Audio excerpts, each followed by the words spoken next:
Today we have Lehrke. He's one of the directors with the High Desert Stampede. It's one of the, or we said it was the earliest Pacific Northwest rodeo. I've been involved with them for maybe 7 years. And I can't tell you how much I enjoyed this group of people, as much as I enjoy the Kiwanis group. I think I've been a member of each about the same amount of time.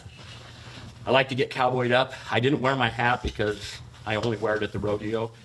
2 reasons I like the hat. 1, I look good. And 2, with my boots and my hat, I'm pushing 5'7".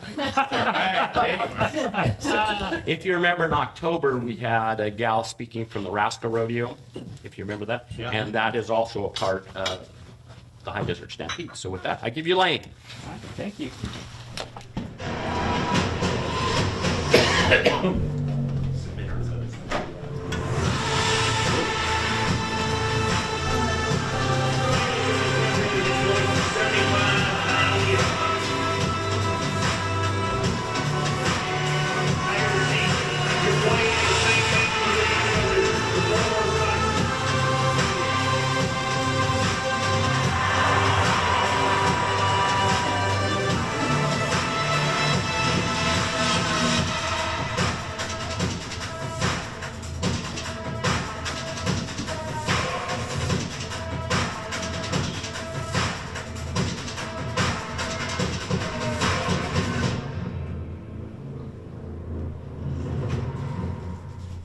There it is. Well, hopefully that'll ramp you up and make you at least consider coming to the High Desert Stampede this year. So kind of going to put a plug in for us. It's the first weekend of April, pretty much every year. This year it's the 2nd through the 5th. Runs Wednesday night through Saturday night. Wednesday night is kind of a special night. It's a bowls only night. It's called Extreme Bowls. So it's 3 sections of bowls all night long. So in between the bowls, we do breakaway roping, which is another event that involves ladies in the rodeo, and it gives them opportunity to be spotlighted in our event outside of barrel racing, which has been the kind of the traditional format for ladies in the rodeo. Kind of give you a little background of the High Desert Stampede. We're 8 years old. So we haven't been a long-standing rodeo like your sister's rodeo or the Crooked River Roundup out of Prineville, who have legacies that are 75 plus years on both of those. But what happened, it was inspired by a few of us that have been in rodeo over our years of life and wanted to bring back rodeo to a time slot that we weren't having any activity here in Central Oregon. So years ago, the circuit finals were held here in November at the fairgrounds. And about 5 years ago, they moved to Yakima for the circuit finals. So the circuit finals was a big draw early in getting people here from the district or from our region. So the circuit finals involves people from Idaho, from California, from Oregon, and they compete at a local level in their hometown rodeos and then throughout the PRCA. And then they're segregated by certain areas. So where the circuit finals come from is what circuit each place is from. So there's circuits that are down in the Midwest, down in the South, in the Pacific Northwest, and our circuit finals used to be here. Well, when they vacated that time spot, we didn't think it was a great time to really put a rodeo on for us in the late fall because we'd be battling maybe football or other sport activities that were going on. So we decided maybe to try a spring rodeo. So there was 7 of us at the time that got together to decide to try to put this rodeo on. To put a rodeo on, you got to have a lot of things in place. 1, you got to have a facility to be able to do it. You're going to have willing directors to be able to facilitate it. You're going to have stock contractors. You're going to have officials, and then you're going to have fans. Central Oregon is very unique in the fact that it is a very well-known place for rodeo fans. Not many places around the country can say that, but we're pretty blessed in this area to have 3 PRCA top 60 rodeos in the nation, which would be us, Crooked River, and Sisters. So because of the overwhelming support that we saw through the Sisters Rodeo and through the Crooked River, we decided to go ahead and formulate the High Desert Stampede. So to do that, each one of us directors had to write a check. This rodeo is not funded by anything else other than the people that started it, our ticket sales, and our sponsors, which makes us really unique. The fairgrounds is a rented facility for us where Crooked River and Sisters have rodeos that they either have a long-term rental agreement with or they own the grounds outright. So for us, we had to come in and negotiate a deal with the fairgrounds and then go out and try to find stock contractors that were willing to come that time of year. So the National Finals Rodeo, which is the culmination of the athletes through the year, takes the top 10, 15 athletes in each one of the divisions of the rodeo, and they go to Las Vegas and they compete for a world champion at that time. That rodeo starts and ends in December.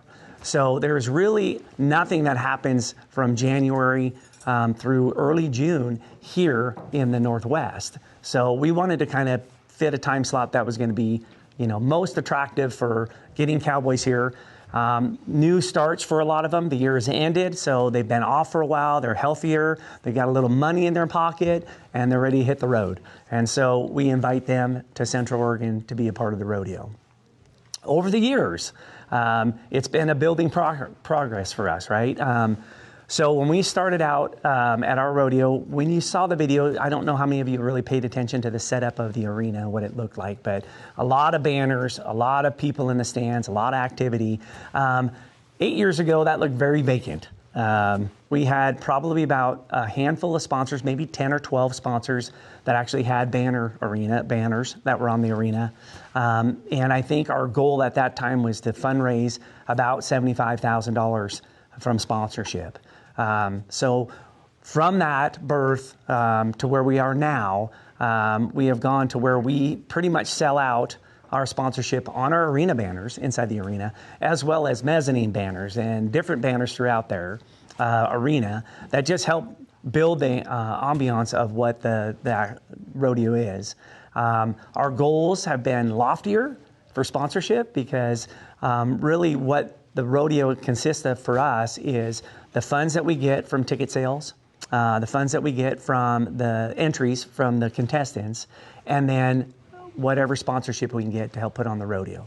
So what classifies rodeos as far as top in the nation is attendance, payouts, and then added money.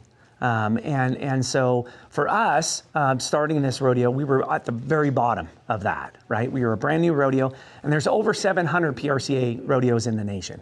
So lots of competition out there. So we didn't have our sights set on being a top 100 or top 50 or top 200 even. We just wanted to put on a rodeo in Central Oregon that was something that we had a passion about. Myself and one other director at the time were the only individuals that had rodeo history in our lives. The rest of the volunteers that we had were either people that were interested in rodeo or wanted to be a part of rodeo in some way or another in the volunteer, or maybe came in as a director. So when the directorship opened up, a lot of those people had no real grasp of what rodeo was other than they attended or they volunteered at a rodeo in the past. So very uniquely, our 8 directors, which are 8 now, we started with 7, came from a diverse background. So my day job is a general superintendent for CS Construction out of Bend. Dennis is retired, so he has a little bit more time than most. Greg Ego is a gentleman that is out of the Salem area. He's another director with us, and he owns a spray company that takes care of lawn care, and he was interested in being a part of that, so he came in. So not really a background in rodeo, but good background in finance and business owner. Chad Morris is another director of ours. He is an IT specialist. He does all of our postings, our Facebook, our marketing, and he came in, so no real rodeo background there. Janelle, one of our first gals that was a part of the rodeo, her background is an office worker, but a great volunteer, and she wanted to be a part of that, so she came in. Again, no real background in rodeo. Jerry Bannon. A lot of you guys know Jerry from announcing at the wrestling matches and working at Coastal, and Jerry's been in this community a long time, and Jerry was also a high school rodeo coach. So Jerry wanted to be a part of this, so he had a little bit of rodeo background as well, which helped. And then we had Dan Swearinger, who is an officer, retired sheriff, who had a background which we needed for security. So we brought him in. So we created this band of brothers of 7 of us that decided to get this rodeo off the ground. And over the last 8 years, we have been successful in getting great athletes, getting great sponsors, and bringing the community a rodeo that's been well attended and has gotten a great ball of momentum behind it. In our 8th year this year, our sponsorship value is going to be coming in at over $350,000 in sponsorship. So when you think about the first year, 8 years ago, trying to raise $50,000 in sponsorship, that's a substantial gain.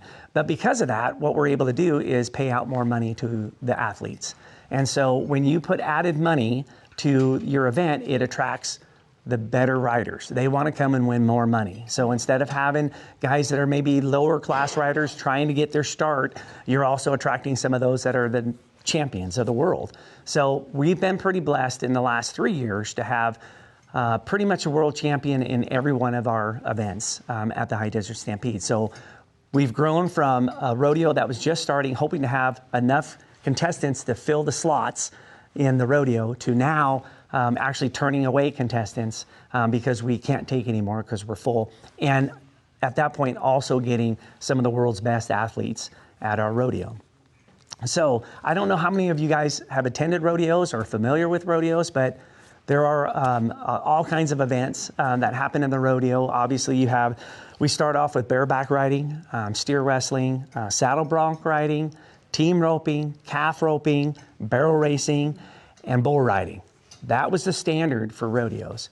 And when we started our rodeo, we didn't have any traditions that we needed to follow because we were a new rodeo. We didn't have to deal with 65 years of doing the rodeo this way in Prineville. We didn't have to worry about 50 years of doing the rodeo this way in Sisters. So we had basically clean slate to write the rodeo and put into the rodeo whatever we wanted to. One of the things that we stepped out on a limb was introducing breakaway rodeo to the actual rodeo event in prime time.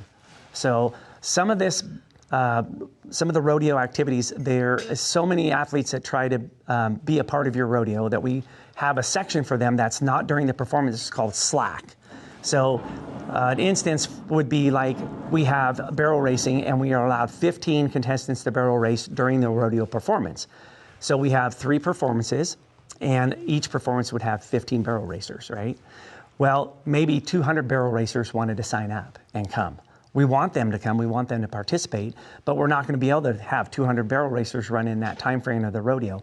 So during the day, we allow them to run their time in what we call slack, which is no audience really. It's open to the public to come, but you're not charged for it. But it happens usually during the day when people are at work. And they run their barrels and they take their score, and that score is applied for the whole rodeo. So sometimes the winner of the rodeo isn't even present in the arena the time that they win. They might have rode 2 days ago in slack, but won the rodeo based on their time. One of the events that we had was called breakaway roping, and it was fairly new to the rodeo circuit and definitely new to adding it into a performance. Nobody had really been doing that. Breakaway roping is when a young lady is mounted on a horse and a calf is released out of the roping chutes, and she has to rope it off her horse, stop her horse, and when the rope runs out, so it's tethered to her saddle, when the rope runs out, there's a little flag on the end of it, and it pops off the saddle, and that's when the time is stopped. So they have a certain amount of time to release the rope, stop the horse, and let the rope come off the saddle and wave the flag. So we decided that was an up-and-coming sport that we thought was going to be present not only in our rodeo, but in other rodeos as the years to come, and we started introducing breakaway roping to the performance. And since then, it is about in everybody's performance throughout the PRCA, which is great for the ladies because it gives them another opportunity to be out in front of the performance end of things and not so much behind the scenes. And if you've never been and seen it, that is about 3 seconds of fast That's about how long it takes that young lady, on an average, to rope that calf coming out of the chute on her horse. I think I could put anybody in this room and tell you probably couldn't even rope a dummy in 3 seconds, let alone off a horse with a running calf in 3 seconds. So that's been something that's been exciting for us as well. The other thing that's really unique about the High Desert Stampede is the opportunity for volunteers. Like Dave was saying, he's been a part of the High Desert Stampede volunteer group for 7-8 years. And our rodeo really doesn't exist without having volunteers, just like Kiwanis, right? We have a great idea, but we need many people to be able to accomplish that idea. One of the things that we kind of pride ourselves, that I pride myself in, is the tradition that rodeo is. Pretty much rodeo is family-based with good ethics. I think most of the families that are part of the rodeo family are well-grounded. We're patriotic. I think we have great faith, and we choose to exercise that in our rodeos as well. Just as similar to you guys, we start our rodeos with our national anthem. We start our rodeos with our prayer, not only for our country, but for the athletes and the contestants that are going to be there, as well as the performance of the animals who are our athletes and the protection of those as well. So I feel like we're very grounded in our stature of what rodeo means to us. And me personally, being involved in rodeo for most of my life, it's important. That was passed down from my generation to my son, who was a bareback rider all the way through high school rodeo, college rodeo, and then into the PRCA, and keeping that legacy going. Just like Kiwanis is out there trying to enhance and take the children's life and make kids' life better, not only in their personal life, but in the community, I feel like the rodeo has a big part of that. I think with rodeo, the kids that are involved in it and the parents that are involved in it, you have to develop work ethic to be able to take care of your animals, to be able to foster new athletes that are going to be coming up, how to teach them how to ride, animal welfare. That's very important to us at the rodeo. Some people think that that there's some sort of abuse that might be happening with animals out in the arena during the performances, but I can tell you what, most of those animals are taken better care of than your household pets. You have to understand that these rodeo animals are performers, and the people that own them need to keep them healthy and need to keep them performing. And so they're going to invest into them, and they're going to coddle them to make sure that they're at the best they can be. They're going to be at the very best athletic position they can be when they come out and perform at the rodeos. So you have the animal perspective, you have the contestant perspective, and then you have the family perspective. So one of the things that we also do at our rodeos is we do theme nights at our rodeo. So Wednesday night being bull riding, we don't really have a theme night for that. That is extreme bulls. But Thursday, Friday, and Saturday, we try to focus on themes for that rodeo. We do Thursday night is usually a family night. And that is usually sponsored by somebody in town that wants to promote a family night. And with that, the kids can come in, 5 and under are free. And it's a great opportunity where they're at a rodeo where it's less crowded on a Thursday night. And we can introduce those kids to what rodeo is. And some of these kids have never been there before. And they want to experience what it's like to be in an arena and watch these athletes compete. Over the years, yes, go ahead. You have a question? I was just wondering. Yeah. They've probably done away with this, but I remember as a child running after a baby goat, a baby lamb. I won. You did? Most times. Yeah. And I was not an athlete at the time, so like it was by pure will. Yes. But I know that that's probably a huge liability. Well, you know what? Certain rodeos still do those events. Okay. So there's certain events that are at other rodeos. So we really wanted to keep our rodeo to a certain time frame. We wanted to keep it about 2 hours. So we really just kind of processed through the running of all the events at our rodeo. Where other rodeos, they are off during the day. Maybe their rodeo is going to start at 4 in the afternoon for, more of the funner activities. So mutton busting, where kids are riding sheep. Or they have events out there where they do goat tying. Or they do wild horse racing or wild cow milking. These are all events that are outside of the rodeo. They're not When I say that, they're not competitive in the fact of there's a series that you're going to run down the road and win a buckle and win money for and earn a living on. But it's more events to integrate the community into these activities, right? I don't know how many of you kids or your grandkids or kids have ever seen mutton busting or been involved in mutton busting, but basically they take a sheep and they put a little one on it and the sheep takes off and they get to hold on to it, just the fur. And they might get 3 jumps or they might get run to the other end of the arena. But it's really fun. And these ages of these kids are like 5 to 8. So it's really fun for them. And then there's junior bull riding. There's also junior bareback riding and junior saddle bronc riding.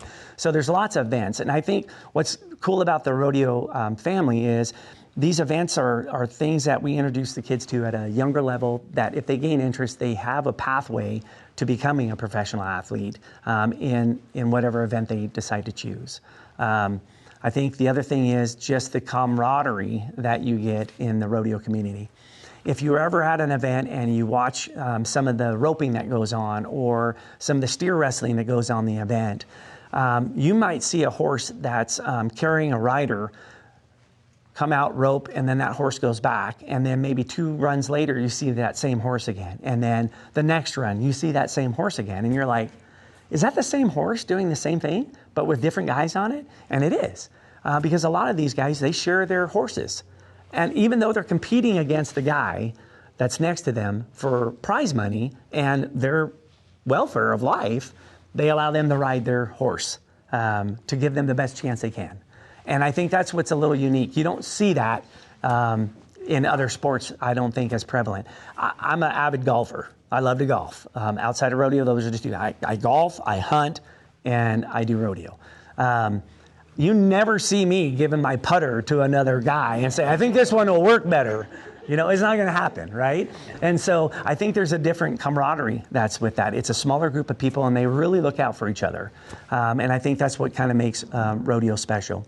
So I guess just kind of wrapping up what I would like to say about the High Desert Stampede is, you know, kind of like anything, when there's a group of people that put their mind to doing something, even though you're limited on finances and resources and maybe even direction, I think if you dream big and you put effort into it and you work hard at something that you believe in and want to preserve, big things can happen and great things can happen.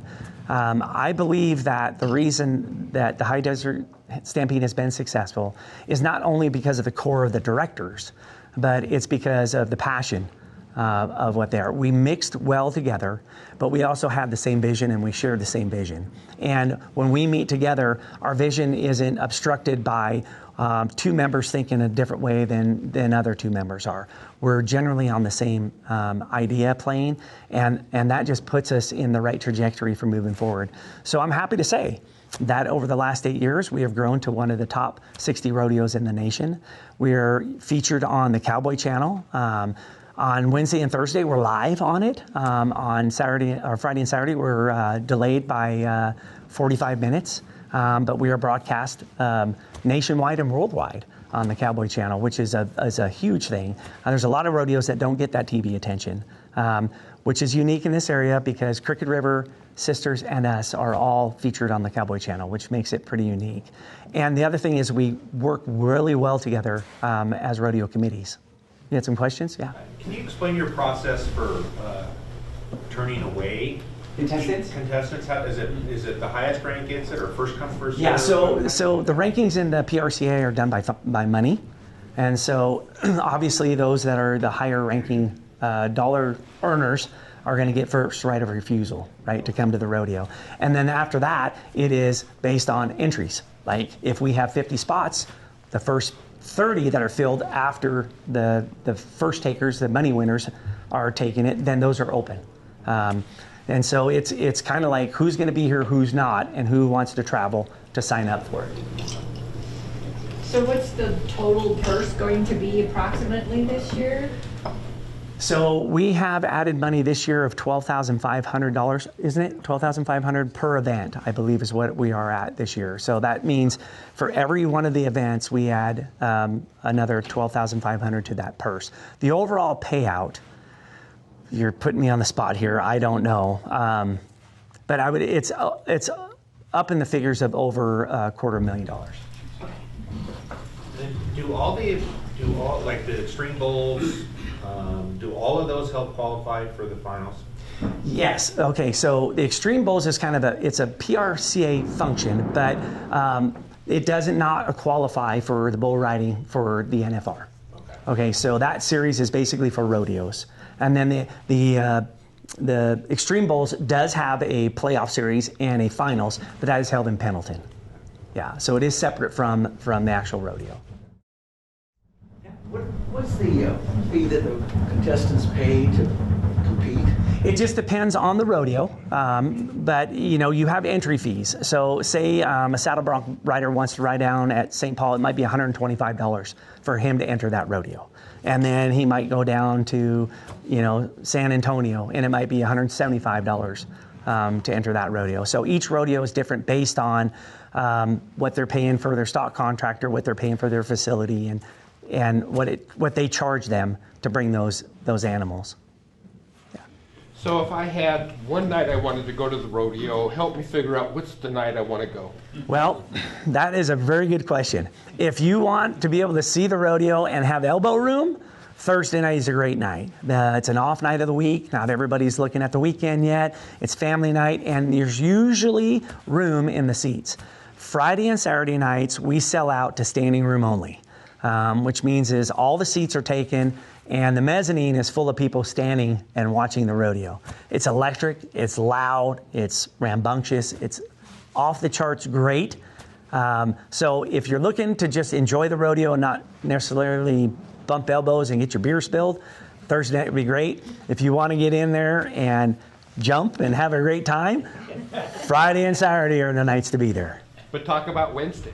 Wednesday night bull riding is fantastic too. Bull riding for us, Extreme Bulls, is only our second year of doing it. So last year was the first year. So for us, that was adding another event, which was adding another cost. So we really had to dive deep into it and say, hey, are we willing to spend more money to bring Extreme Bulls and hopefully get it paid back in ticket sales, right? So we have a certain number that we have to break even on ticket sales to be able to pay for that stock and the refs and the hands that have to work it. Last year we broke even, which was fantastic. That's what we were hoping for. This year being the second year, I feel like it's just going to continue to grow. The Extreme Bulls brings in a different audience than your normal rodeo. A lot of people like the normal rodeo because it has all the events in it. All the events that I mentioned: saddle bronc riding, bareback riding, steer wrestling, etc. Where bull riding is simply that. And some people just want to come watch somebody get beat up by a bull, knocked off, watch the bull jump over the fence like we've all seen. Those are the kind of people that really want to dive into the bull riding, and Extreme Bull's going to give you that. For sure. Who's your announcer? Sorry, help me out, Amanda. Yeah, Garrett Urigan is our announcer. And we have had him for the last 2 years. He was PRCA Announcer of the Year, again this year. This year. Yeah. Yep. And say we have JJ Harris as our clown. Yep. He was nominated Clown of the Year, Entertainer of the Year. Yep. Other questions? Pro tip, go to their website, not the other ticket website. Yes. If you want to buy tickets, please go to highdesertstampede.com. Don't go to anywhere else. They're not going to sell you the tickets for our rodeo. They're going to try to sell you tickets, but highdesertstampede.com. Yeah, and general admission on Wednesday and Thursday is $20. So if you don't see that, you're at the wrong spot. I guess, right? Awesome. Thank you, Lynn. Yeah.